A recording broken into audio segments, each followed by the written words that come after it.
Salut à tous, bienvenue dans le Money Time.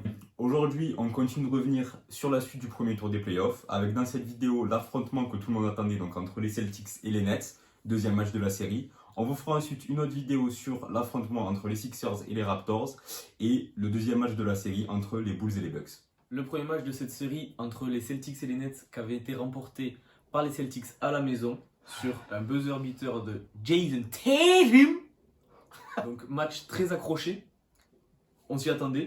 C'est la grosse affiche de ce premier tour de playoff. C'est ça, on s'attendait à avoir un bel affrontement. On a de la superstar des deux côtés. On s'attendait pas à un match si intense peut-être dès le premier match. On est parfois déçus par les premiers matchs au premier tour des playoffs, comme on l'a vu par exemple pour citer que ça entre les Grizzlies et les Wolves. C'est ça, et puis en plus c'était un match qui se jouait tôt aux États-Unis, donc des fois on sait que par exemple l'adresse n'est pas au rendez-vous.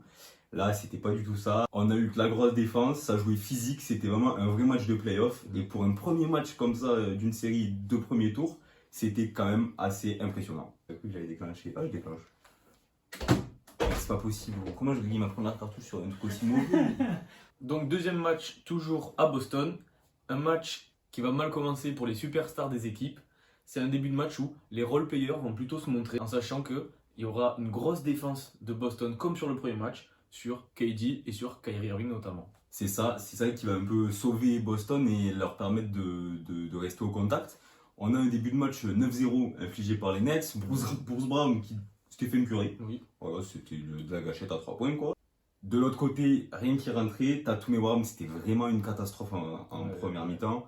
KD et Kyrie c'était, on va dire, moyen. C'était moyen. Mais ça se montrait pas trop, ça prenait pas trop de shoot, donc rien non plus à dire. Et puis les Nets qui passent devant, qui prennent jusqu'à 10 points d'avance, donc rien non plus à reprocher aux deux stars de Brooklyn. Les Celtics qui vont un petit peu revenir au score dans ce troisième quart, malgré un Tatum et un Brown toujours trop peu en vue et avec une mauvaise réussite. Attends 2 secondes avant de faire ta phrase.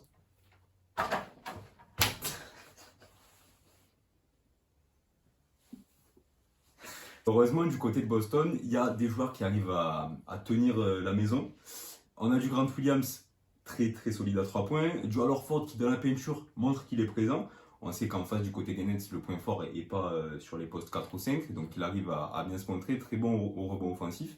Et un quatrième quart-temps où Jaylen Brown va sonner la révolte côté Boston. Et les Celtics qui vont réussir enfin à passer devant. Dans cette deuxième mi-temps, gros flop côté Brooklyn.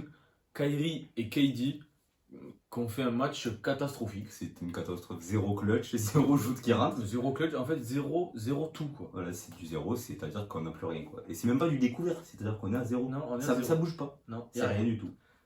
KD qui va faire la deuxième mi-temps à 0 sur 10 au shoot. C'est ça, il va. Kyrie qui sera à 0 sur 7. Voilà, que du lancer pour, en termes de scoring, mais c'est tout quoi. Du lancer franc. Le mec c'est Shaquille O'Neal quoi.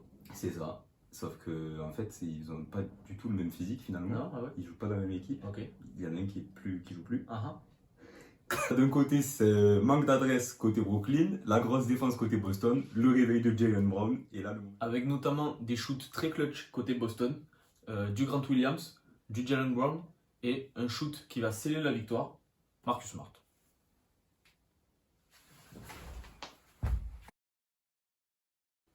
Résultat, plus 12 côté Boston dans le dernier quart, un score final de 114-107 et Boston qui prend l'avantage 2-0 dans cette série avant de jouer 2 matchs à New York.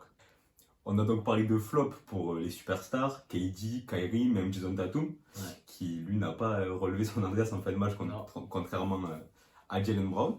Mais j'aimerais qu'on revienne sur nos tops de la nuit. Tu vois, ce qu'on a aimé, ce qu'on a apprécié, peut-être des petites surprises, je sais pas. Moi j'ai bien aimé Grant Williams, qui a été très clutch. C'est ça, 100% au shoot. Voilà, qui a fini le match à 100%. Pas énormément de shoot, mais 3 sur 3 à 3 points.